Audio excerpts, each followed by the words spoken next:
منہ اٹھا کر ایسے نہیں کہ جب مرضی، جس طرح ہمارے ہاں لوگ جو ہے وہ منہ اٹھا کر کہہ دیتے ہیں طلاق طلاق طلاق، کھیل بنایا ہوا لوگوں نے،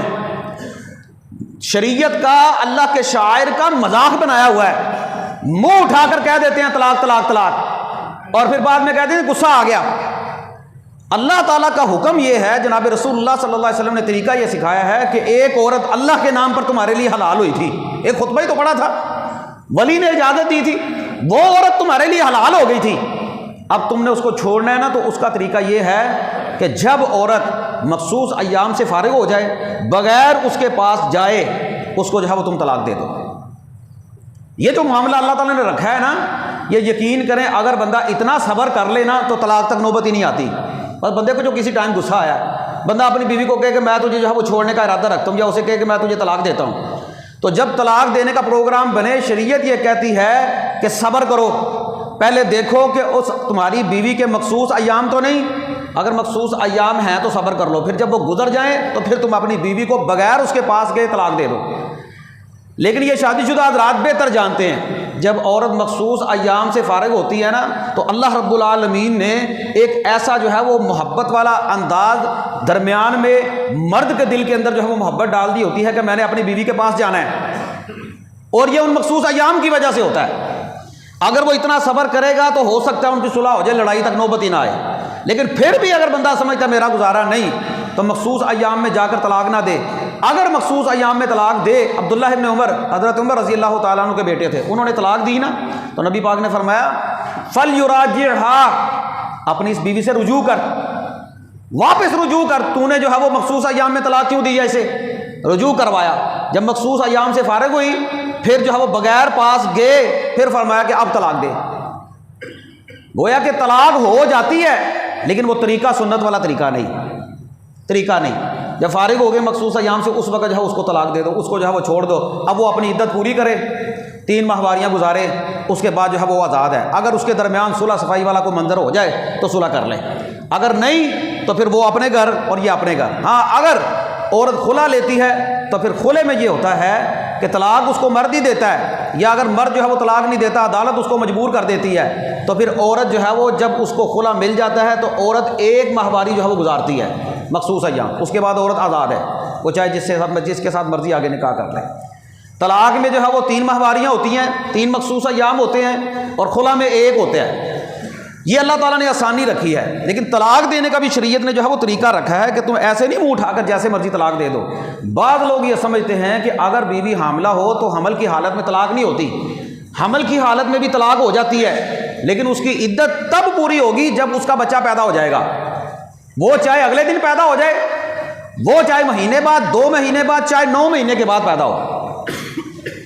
جب اس کا بچہ پیدا ہوگا اس وقت اس کی عدت پوری ہو جائے گی، طلاق اس کی بھی ہو جائے گی۔ اور یاد رکھیں،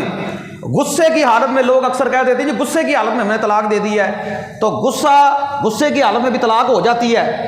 نشے کی حالت میں بھی لوگ جو ہے وہ اکثر طلاق دے دیتے ہیں، میں نے نشہ کیا ہوا تھا۔ یاد رکھیں، غصے کی اور نشے کی مخصوص حالتیں ہیں جس میں طلاق نہیں ہوتی۔ مثلا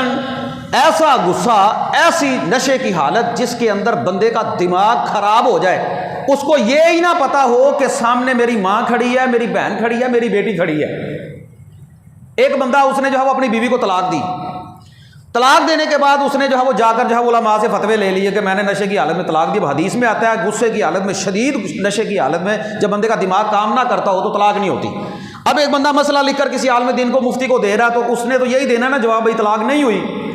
لیکن اصل منظر کیا ہے وہ بیان نہیں کرتے۔ جھوٹ بول کر تو کوئی بھی فتویٰ لے سکتا ہے۔ ایسا نشہ، یاد رکھیں، خالی نشہ لکھے گا تو اس نشے کی پوری تشریح کرے، اس کی پوری تشریح ہوگی۔ وہ کیا؟ میں نے اس بندے سے پوچھا، میں نے کہا نشے کی حالت کیا تھی؟ کہنے لگے، اس کی بیوی نے کہا کہ اس کی نشے کی حالت یہ تھی کہ اس نے غصے میں آیا، نشہ اس نے کیا ہوا تھا، اور میں اپنے گھر تھی، اس نے نشے کی حالت میں میرے نمبر پر فون کیا، فون پر ہماری گفتگو ہوتی رہی، غصے کے ساتھ گفتگو چلتی رہی، جب بات نہ بنی، ہماری آپس میں لڑائی ہوئی، تو اس نے پھر مجھے کہا جا میں نے تجھے طلاق دی۔ اب یہ نشے کی حالت کہہ کر بندہ کہہ تو سکتا ہے کہ یہ نشے کی حالت ہے، جان چھوٹ گئی، فتویٰ تو مل گیا، لیکن اللہ کے ہاں بھی تو جواب دہی ہونا ہے نا۔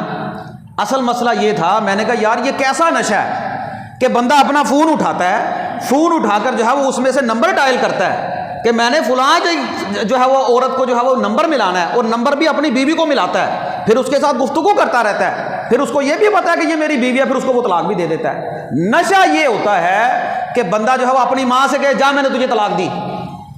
بندہ اپنی بیٹی سے کہے جا میں نے تجھے طلاق دی، بندہ اپنی بہن سے کہتے جا میں نے تجھے طلاق، یہ ہے نشہ۔ اس کو کہتے ہیں ایسا نشہ جو بندے کے دماغ کو خراب کر دیتا ہے۔ اس نشے کی حالت میں طلاق نہیں ہوتی، لیکن جس نشے کی حالت میں بندے کو یہ پتا ہو کہ یہ میری بیوی ہے، طلاق ہو جائے گی۔ حمل کی حالت میں بھی ہو جاتی ہے، نشے کی حالت میں بھی ہو جاتی ہے۔ یاد رکھیں طلاق مذاق کی حالت میں بھی ہو جاتی ہے۔ میرے پاس ایک مسئلہ آیا کہ میاں بیوی آپس میں بیٹھ کر ڈرامہ دیکھ رہے تھے، ڈرامے میں اس نے اپنی بیوی کو طلاق دی، وہ جو مذاق بنا ہوتا ہے، اس نے طلاق دی، وہ بیٹھا بیٹھا اسے کہنے لگا جا میں نے بھی تجھے طلاق دی، کھیل بنا لیا ہے۔ اب مسئلہ پوچھ رہے ہیں بھائی طلاق تو ہو گئی ہے، اللہ کے نبی فرماتے ہیں مذاق میں بھی طلاق ہو جاتی ہے، یہ مذاق میں بھی طلاق واقع ہو گئی ہے۔ یاد رکھیں طلاق کا مسئلہ ایسا حساس مسئلہ ہے، اگر بندہ اشارتاً کنایتاً بھی لفظ استعمال کرے نا، اس کی نیت طلاق والی ہونا تو طلاق ہو جاتی ہے۔ مثلا غصے کی حالت میں یا عام روٹین میں بندہ جو ہے وہ اپنی بیوی سے کہتے جا میں نے تجھے فارغ کیا، اب یہاں پر طلاق کا لفظ استعمال نہیں ہوا، لیکن اگر وہ کہہ دے جا میں نے تجھے فارغ کیا اور اس کا ارادہ طلاق والا ہو تو طلاق ہو جائے گی، جا اپنے گھر چلی جا، اگر اس کا ارادہ طلاق والا ہو تو طلاق ہو جائے گی۔ طلاق کا مسئلہ ایسا حساس مسئلہ ہے، آپ لکھ کر رکھیں نا اور لکھ کر بھیجیں نا، صرف یہ لکھتے میں نے اپنی بیوی کو طلاق دی، طلاق ہو جائے گی، چاہے آگے نہ بھیجیں۔ آپ اکیلے بیٹھ کر اپنے کمرے میں بھی کہہ دیں میں نے اپنی بیوی کو طلاق دی، وہ طلاق ہو جائے گی۔ آپ تحریری طور پر بھیج دیں، آپ قولی طور پر بھیج دیں، طلاق ہو جائے گی۔ یاد رکھیں ہمارے ہاں جماعت اہل حدیث کے اندر یہ مسئلہ میں واضح کر دوں، ہمارے بڑے بڑے علماء ان کا اپنا ایک موقف ہے، جب ان کے پاس لوگ جاتے ہیں تو ان سے لوگ جا کر جب گفتگو کرتے ہیں نا تو وہ کہتے ہیں ایک مجلس کی جتنی مرضی طلاقیں ہونا تو ایک ہی ہوتی ہے۔ چلے یہ مسئلہ تو واضح ہے، احناف تو کہتے ہیں تینوں ہی ہو جاتی ہیں، جماعت اہل حدیث میں ایک مجلس کی 3 طلاقیں ایک ہی ہوتی ہیں، ایک مجلس میں دی اکٹھا ہی کہہ دیا طلاق طلاق طلاق، احناف تو کہتے ہیں کام ختم ہو گیا، اب تیرا سلسلہ ہی کوئی نہیں ہے۔ ہماری جماعت کے لوگ کہتے ہیں کہ اگر ایک مجلس میں 3 مرتبہ استعمال کیے نا طلاق کا لفظ تو پھر یہ ہوگا کہ ایک طلاق ہو جائے گی، باقی اس کے پاس گنجائش موجود ہے، لیکن ساتھ میں یہ بھی کہتے ہیں کہ دوسری طلاق دینے کے لیے رجوع شرط ہے۔ یہ جو بات ہے نا رجوع والی،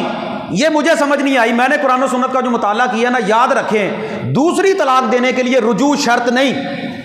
یہ قرآن و سنت میں ایسی کوئی جو ہے وہ دلیل موجود نہیں کہ پہلی طلاق کے بعد دوسری طلاق دینے کے لیے رجوع شرط ہے، صرف مجلس تبدیل ہونی چاہیے آپ کی۔ مجلس کیسے تبدیل ہو؟ ایک طلاق بندے نے مسجد میں دے دی، ایک ہی مجلس ہے، ایک ہی جگہ ہے، لوگ بیٹھے ہوئے ہیں، ایک طلاق اس نے مسجد سے باہر جا کر دے دی تو یہ دونوں ہو جائیں گی۔ یہ جو مغالطہ ہے نا کہ ایک طلاق کے بعد دوسری طلاق کے لیے پہلے اس کو دوبارہ بیوی بناؤ پھر اس کو جو ہے وہ طلاق دو، دلیل کیا ہے کہ بھئی طلاق کہنے سے نکاح ختم ہو جاتا ہے، یہ دلیل ہے، قرآن و سنت کی کوئی دلیل نہیں، یہ کوئی دلیل نہیں۔ قرآن و سنت میں یہ مسئلہ واضح ہے کہ اگر کوئی بندہ ایک طلاق دے تو طلاق کے بعد اگر مجلس تبدیل ہو جائے تو دوسری طلاق بھی واقع ہو جائے گی، تو رجوع شرط نہیں دوسری طلاق کے لیے۔ یہ میں نے تمہید کے طور پر آپ کو چند ایک باتیں ایسی بتائی ہیں جن کا معاشرے میں بہت زیادہ جو ہے وہ پتہ ہونا ضروری ہے۔